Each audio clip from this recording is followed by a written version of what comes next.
Hi, the Game Boy Advance was the first handheld I ever owned as a kid. I got it from the big guy up north, Santa himself, and I was instantly hooked. I remember playing games like Kirby and the Amazing Mirror with my brothers with those ridiculous connection cables you could put between your Game Boys, and it was some of my favorite memories gaming-wise because there was just 4 of us in our room in the basement, and it made us look like we were some kind of demon summoning cult using these wires in a circle. So I went and bought a Game Boy Advance for the nostalgia, but I quickly remembered the biggest flaw of this handheld, the screen. For anyone who has owned a Game Boy Advance, you know that unless you're under a lamp, the sun itself, or you have one of those weird attachable lights Nintendo released, the screen is almost impossible to see. I know I could have bought an SP and just been fine, but I like the ergonomics of the original more. It just fits my hands better. So I set out on a mission to complete my first ever hardware mod and turn this thing into a Game Boy Advance 5-year-old me would have cherished forever. To start this build, I purchased the parts I needed from Retro Repair Shop.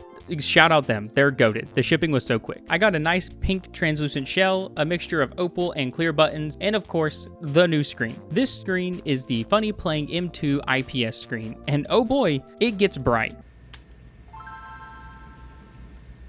The modding process, in theory, is simple, but this was my first ever hardware mod, so the entire time I had a tutorial video pulled up on my monitor as I was building it. So let's get started. First, unscrew the Game Boy and open it up. Except realize that you don't have the correct screwdriver in any of your toolkits, and not even a flathead work because it's a tri-wing screwdriver, and I tried using a flathead to cheese my way through it, but the age of the screws on this Game Boy was showing, and they weren't catching. So I ran to Best Buy and bought another toolkit because I'm impatient and did not want to wait 2 days for Amazon shipping. Okay, I got my new screwdriver, now unscrew the Game Boy, take out the motherboard inside. Toss aside the old shell and the buttons as they are at retirement age and they can return to its family.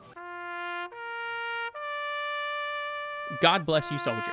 Next, we put the motherboard inside the back case shelling of the new Game Boy Advance shell and connect the 40-pin ribbon cable to the proper place. If you want to know if you have a 40-pin GPA or a 32-pin GPA, if you take the battery compartment off while it's still together and look at the bottom of the motherboard in the battery compartment, you'll see 2 numbers. And if it says either 0, 1, or 1 something, 1, it's a 32-pin model. If it starts with a 0, it's a 40-pin model. By the way, I just need to point this out. I hate ribbon cables. This uses ribbon cables, and I just got to vent out. I hate trying to use tweezers to get the ribbon cables in the correct place and connecting them to the connectors. It just gets really frustrating. After all this is done, set aside the motherboard and move on to the screen. I know there is a whole soldering part for this, like the OSD menu and to add more features, but it's not necessary to make it work, and I just don't own a soldering iron right now. So, I skipped that part. Peel off the satisfying film and place it inside the front shell. As long as you bought the correct size, it should slide right in no problem. Now, for the worst part of this build, this stupid bracket. I swear it either came warped or I'm actually going insane because I had the alignment perfect, right down to where it exactly had to go, but it still moved around like a 6-year-old who is barely tall enough to ride roller coasters. I fiddled around for way too long and then eventually placed down my buttons once I got it correct, though the start and select buttons were in the way when I did it, so I removed them. This would be a mistake later on. And then after all that was settled, it was time to finally connect the motherboard to this connector PCB. In all of my wisdom, I decided after one barely valid placement test that didn't even connect everything that I could remove the adhesive and stick down the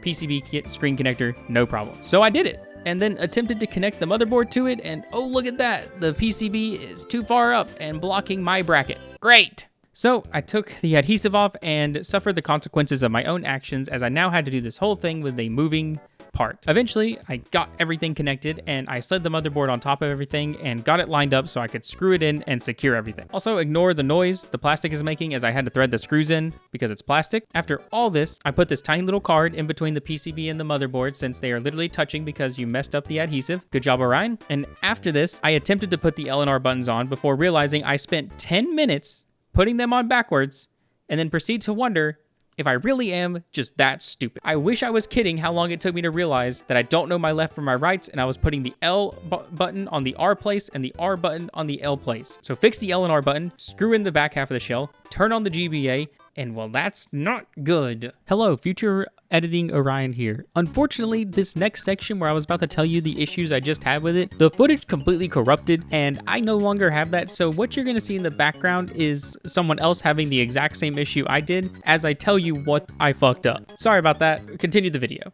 Turns out that there is another tiny connector used to control the touch brightness at the top of the case, and I simply just left it flopping around without attaching the adhesive. So I had to unscrew the whole thing again, grab some tweezers, and do my best to get it back on without completely screwing everything else up. I put back in the start and select buttons that I forgot when I was originally building it. I also went ahead and double checked everything else because the last thing I need is to have to unscrew it again because some of the screws were starting to get a little rough to get out. And there, I put it back together, I got it all screwed in again, I turned it on,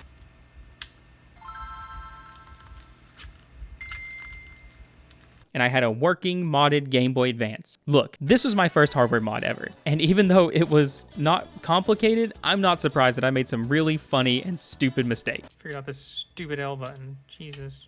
But looking at it now, I'm very happy. I did it all myself, and it's rewarding to look at my bookshelf that I put it on and see this pretty pink Game Boy and think, yeah, that was all me. I tested it out with some games, and they look great. I played some Mega Man 0, I played some Kirby and the Amazing Mirror, I played some Super Mario Advance 2. They all looked fantastic on the screen, and I truly am excited to be able to play Game Boy games on original hardware. I was going to do the USB-C mod, but after how much I already spent just to do this, I decided I would just get some rechargeable batteries, and I would worry about it another day. Next up on my adventures in handheld collecting probably is a PSP, but we'll see. Thanks for watching. Like and subscribe.